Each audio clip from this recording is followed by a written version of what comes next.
ค่ะทุกคนปากซีดมาเลยนะคะเปิดคลิปเนี่ยเพราะว่าตาซื้อตัวนี้มาเป็นลิปของไดโซะอีกแล้วนะคะอันนี้มีทั้งหมด4สีนะคนชอบขอจากไดโซะคนก็จะรู้สึกว่าชอบมันถูกอะไรเงี้ยแต่ก็เลยโดนมาสีนี้อันแรกเลยหยิบสุ่มๆมาข้างในจะหน้าตาเป็นแบบนี้เขาชื่อว่าลิปไดโซะวิกตอเรียนเครยอนแมตต์ลิปสีแอปริคอตมาดูกันว่ารุ่นนี้จะมีเบอร์สีอยู่ที่แท่งไหมเพราะว่ารุ่นก่อนเนี่ยไม่มีเบอร์ไม่มีชื่อสีที่แท่งแล้วเราก็ทาแบบเบอร์อะไรลงแบบปากไปก็ไม่รู้คนถามว่าอุ้ยสวยจังสีอะไรก็ไม่รู้ค่ะหนูทิ้งกล่องไปแล้วเลยอย่างเงี้ยอันนี้มีชื่อสีนี่ไงแอปริคอตมาเริ่มกันเลยดีกว่าเป็นแบบลิปแบบดินสอแบบนี้ลองปาดดูก็เป็นลิปเคยอนนะกลิ่นเหมือนสีช็อกอะลองกันดูเลยแล้วกันนะคะ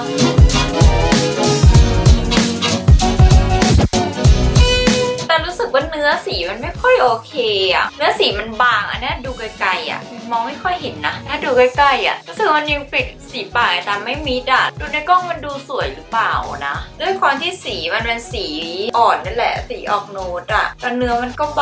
างๆแอบทายากอะตัวพิกเมนต์สีมันไม่ได้แน่นอะมันก็เลยต้องปาดหลายรอบพอมันปาดหลายรอบกลายเป็นว่ามันก็แบบปาดครั้งนึงก็เป็นรอยเส้นนึงปาดครั้งนึงก็เป็นรอยเส้นนึงคือแบบไม่เรียบสักทีตัวสีอะสวยแต่ว่าถ้าเนื้อมันแน่นกว่านี้แล้วก็ถ้าเหมือนแบบมันแมตต์กว่านี้มันน่าจะดีกว่านี้ปะไม่เป็นไรเรามาต่อสีที่2ซึ่งแต่ละสีเนี่ยเขามีชื่อสีนะแต่เขาไม่ได้มีเลขว่าสีไหนสีที่1สีที่2มีแค่แบบเป็นชื่อสีมาเฉยๆไอ้ตาจะพยายามเรียงเอาสีอ่อนๆก่อนแล้วสีเข้มๆค่อยไปรีวิวกันทีหลังนะคะอันนี้ชื่อสี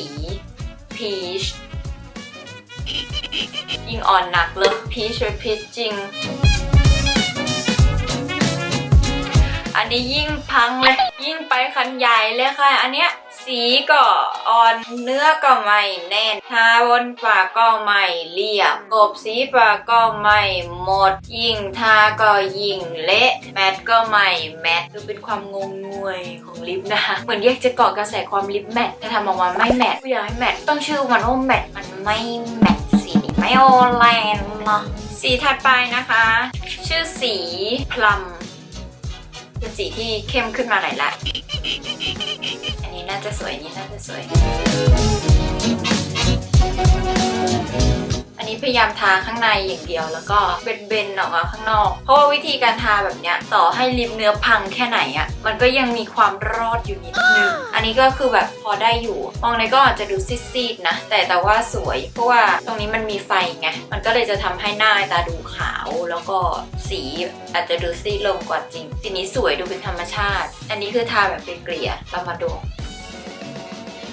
สีนี้สวยเนื้อดีกว่า2สีแรกพูดตรงๆเพราะว่าสีมันเข้มขึ้นมันก็เลยทำให้เนื้อสีอ่ะมันชัดเจนมากขึ้นรู้สึกได้ว่าเนื้อสีมันดีกว่าเยอะเลยนะอย่าง2 อันแรกอ่ะนอกจากสีมันจะอ่อนแล้วมันยังเนื้อบางคือปาดลงไปแล้วมันกบริมฝีปากไม่มิดแต่สีนี้สวยนะคะชื่อสีพลัมจำไว้สาวๆคือทาเต็มปากก็สวยทาเกลี่ยก็ดูเบาๆดูแบบหลอกใช้หน้าโง่ได้นะว่าเป็นปากธรรมชาติอะไรเงี้ยพอทาเต็มปากก็ดูไม่เยอะดูสวยดูสุภาพได้ดูเรียบร้อยได้และสีสุดท้ายนะคะอันนี้ชื่อสีเบอร์รี่ตอนแรกนึกว่าสีนี้มันจะเป็นสีที่เข้มที่สุดเพราะว่าดูในกล่องมันดูแบบเหมือนจะออกแดงๆกำๆแต่ออกมาจริงๆไม่เข้มนะสีแบบออกชมพูพีช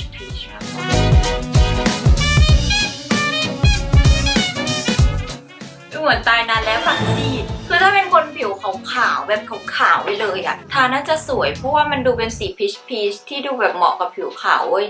ลงปากไอ้ตาบุ๊กมองไม่เห็นเลยทาไล่ก็ไม่เห็นทาเต็มปากก็แทบไม่เห็นเนื้อก็พังกบสีปากก็ไม่มิด60 บาทเนี่ยเหมือนเอาไปโยนทิ้งโกรธอะไรเขาเบอร์นั้นคือไม่รู้ดิแต่ว่ามันเนื้อไม่ดีอย่างเนี้ยคือตัวสีมันสวยแต่ถ้าเนื้อมันแน่นพิกเมนต์มันแน่นกว่านี้มันจะปิดสีปากได้แบบมิดชิดเนี่ยเห็นนะอันนี้อะสีปากเดิมอยู่เลยแต่คือมองในกล้องถ้าแบบไกลๆอย่างเงี้ยมันก็ดูเบาๆดูใสๆดูเจ้าหญิงแต่คือแบบถ้าตัวดำๆอะมันลอยเนี่ยขนาดในตาทายังรู้สึกว่า